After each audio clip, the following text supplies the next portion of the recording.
Alright, here we go.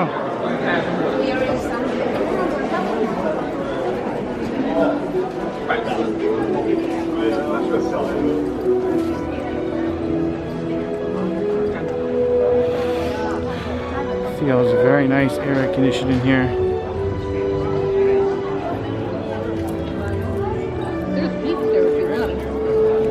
Oh. No. You want to go there? These are a little difficult to film because basically the video is 360 all around you. So you're not truly ever going to be able to get all of it unless you're here watching it.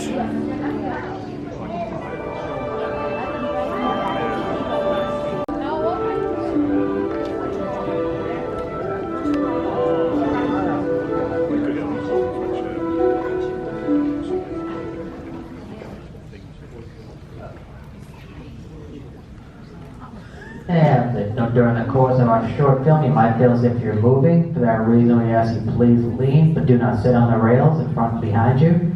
If you have to exit any time prior to the end of the short film, you can go to the red doors to my right into the courtyard. And if you haven't already done so, please silence those electronic devices. And we ask please no smoking, vaping, or anything else while you're in the theater. No smoking cigars, cigarettes, smoked salmon. Enjoy. Anyway, enjoy our film, and I crank the AC up for you. Once you get out there, you're in someone else's hands.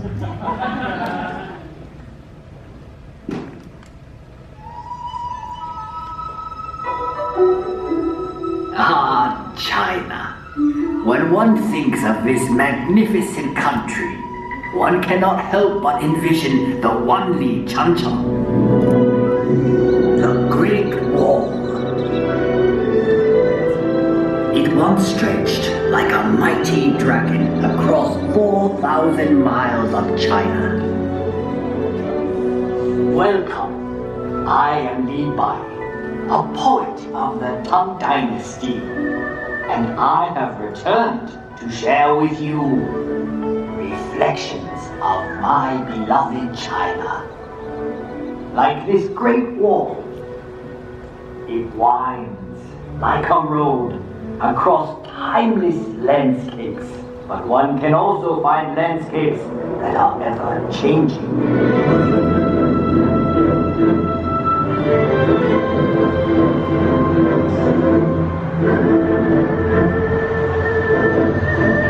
Shanghai, a city forever reinventing itself.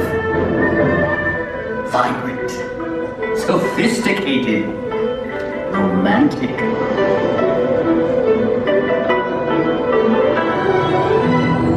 As Shanghai reflects modern China, historic Nanjing Road reflects modern Shanghai. Set your gaze across the Haungpu River and you will find a new China that reaches for the sky. Yet in this city of East meets West, one can still find treasures of Shanghai's stately European influence. Even in the hectic pace of modern China, there is always time for Tai Chi, a tradition that has endured for centuries.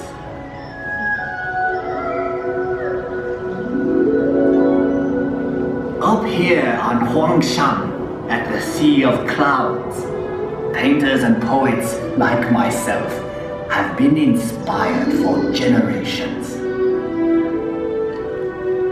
In China, we say a poem in every painting, and a painting in every poem. We have had a long history.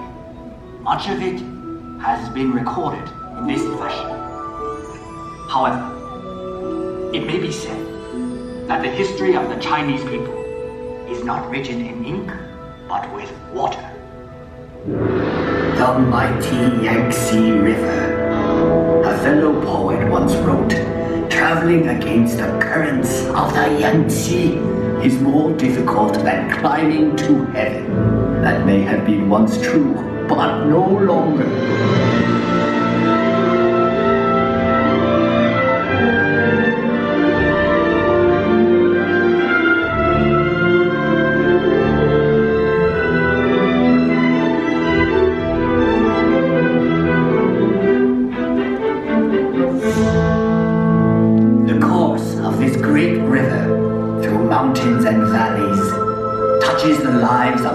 500 million Chinese.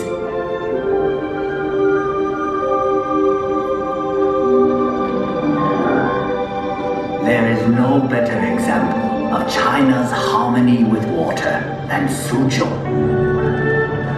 This ancient city sits on the longest man-made waterway in the world. When Marco Polo traveled this way, he called Suzhou the Venice of the East. I suppose if I had traveled to Europe, they would now call Venice the Suzhou of the West. So vast is China that even within her borders are many exotic lands and contrasts. From the serenity of Heavenly Lake to the busy night market of Urumqi. Here one discovers that Xinjiang province is home to many ethnic peoples with their own unique customs and their own unique cuisines.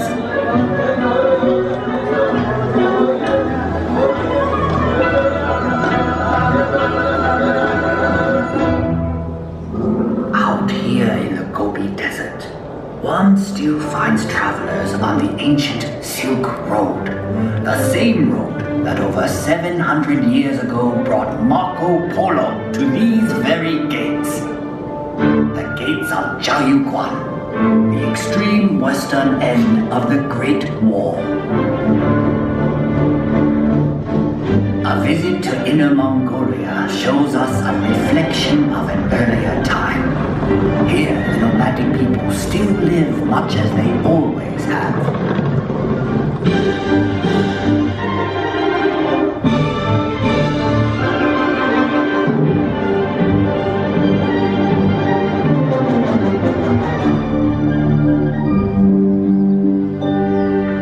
Far to the south is Yunnan province, home to many of China's national minorities. The cultures of this province are as diverse as the landscape, like the Shilin stone forest, one of nature's unique wonders. In the far northeast is Heilongjiang. Although winter here can last 6 months, the people celebrate by carving magical sculptures of ice.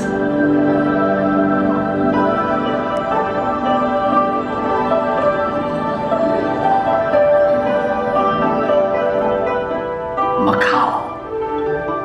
After 400 years, this exotic land of Portuguese charm is once more within China's borders.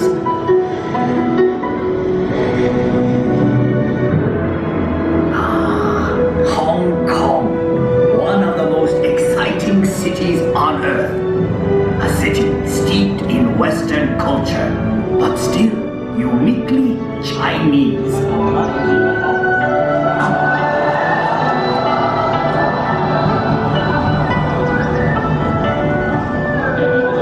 Even Hong Kong's buildings, thrusting ever skyward, reflect the city's vitality. Hong Kong, ever on the move. Yes, the Chinese landscape changes swiftly, but one can also find enduring legacies that reflect our past. Everywhere one sees our history. Ancient treasures like the 9-dragon screen reflect our traditions. Dragons were a powerful symbol of the emperor's authority.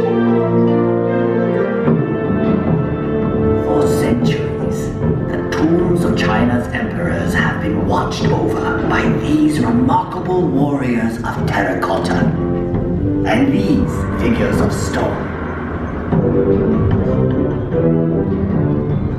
And for 800 years, this intersection of 3 rivers has been protected by a silent sentinel, the giant Buddha of Lishan. One can find a living legacy of China's past in the world-famous Peking Opera.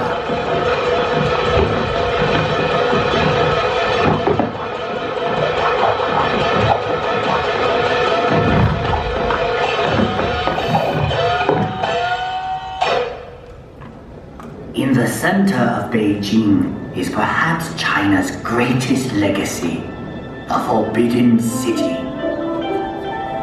Imagine courtyards that could hold 100,000 members of the imperial court.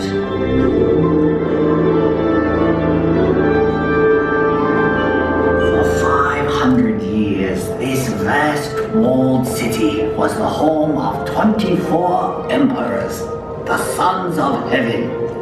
But today, all the world can pass through this gate.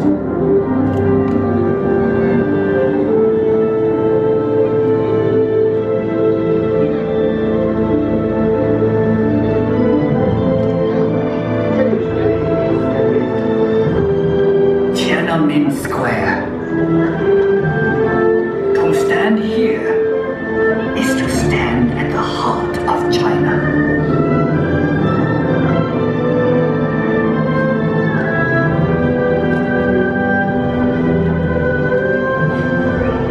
Beihai Park was once a playground for the emperor, but now it is a playground for all of China.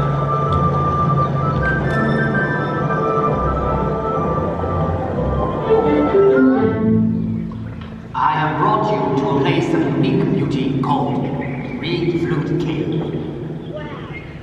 The same forces that shape these pillars of stone have done a more remarkable job directly above us.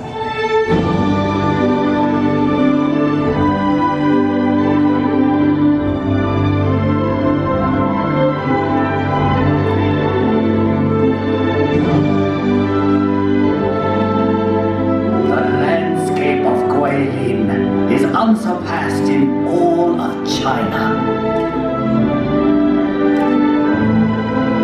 Countless artists and poets have struggled to capture the unique beauty of this region.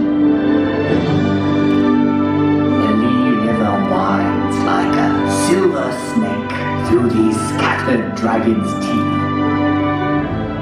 I once wrote, "Whoever looks on this loses himself in eternity."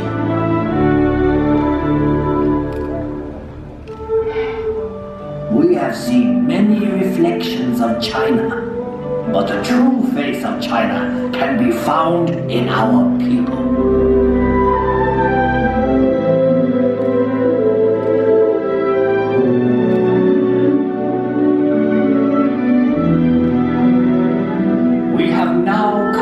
Full circle. Sadly, that means this is where we must part. But I hope you will return to China someday.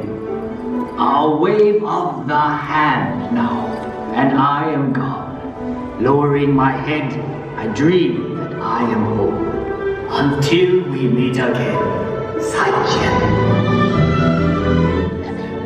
Joining us for Reflections of China. This time you may gather your personal items and exit out to your left. Thank you once again, and we hope you enjoy the rest of your day here at Epcot.